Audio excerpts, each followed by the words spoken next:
মধ্যপ্রাচ্যের আকাশ যেন অচেনা অস্থিরতায় কেঁপে উঠেছে। গাজার ধ্বংসস্তূপ থেকে তেল আবিবের উঁচু নিচু স্কাইলাইন, সব জায়গায় নীরব কাঁপুনি ছড়িয়ে গেছে। সেই কাঁপুনির মধ্যেই ছড়িয়ে পড়েছে এক গোপন নথির বিস্ফোরক দাবি। রাশিয়া ইরানকে সরবরাহ করছে এমন অস্ত্র যা কেবল বহমান ঝুঁকি নয়, বরং এক সত্য স্বপ্নে রূপ নিতে পারে। জুনে ইসরায়েলের আকস্মিক আক্রমণের জবাবে আইআরজিসির জ্যামিং ও অ্যান্টি ড্রোন প্রতিরোধে আকাশে ধসে পড়েছিল শত শত ড্রোন। কিন্তু সেই যুদ্ধে স্পষ্ট হয়ে ওঠে আধুনিক জেট এবং শক্ত রাডার নেটওয়ার্ক ছাড়া আকাশের নিয়ন্ত্রণ ধরে রাখা অসম্ভব। আর সে কারণেই রাশিয়ার দিকে এবার হাত বাড়ালো তেহরান।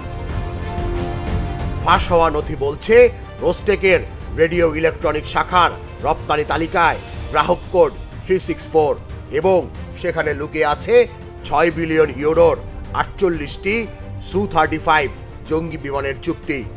আরও ভীতিকর বিষয় হচ্ছে রাশিয়া চাইছে কেবল রপ্তানি নয়, ইরানে সমাবেশ ও সংযোজন কাজও করানো হবে। সুখোই ও KR-ETর ইঞ্জিনিয়ারদের 2024 থেকেই ইরানে অবস্থানের ইঙ্গিত মিলেছে।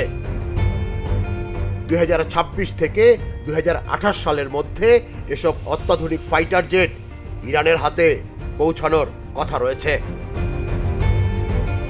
প্রতিরক্ষা বিশ্লেষকরা বলছেন, যদি 2026 সালের মধ্যেই ইরান সু-35 গ্রহণ করে, তবে 2027 সালের মধ্যেই তারা পূর্ণাঙ্গ স্কোয়াড্রন গঠন করতে পারবে, যা ইসরায়েলের জন্য হবে নতুন এক দুঃস্বপ্ন।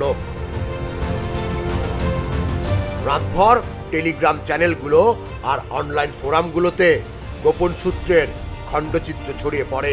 কেউ বলছে প্লেনগুলো আসবে সমুদ্র পথেই, আবার কেউ বলছে কালোবাজারের রাস্তায়। আন্তর্জাতিক গোয়েন্দারা এখন খুঁটিনাটি খতিয়ে দেখছেন।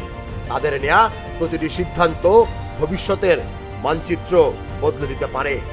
আর এই মানচিত্রের ছায়ায় ক্রমশ বড় হচ্ছে অনিশ্চিত দুঃস্বপ্ন, যেখানে আকাশ আর জমিনের মাঝে আর কেউ নিরাপদ থাকবে না।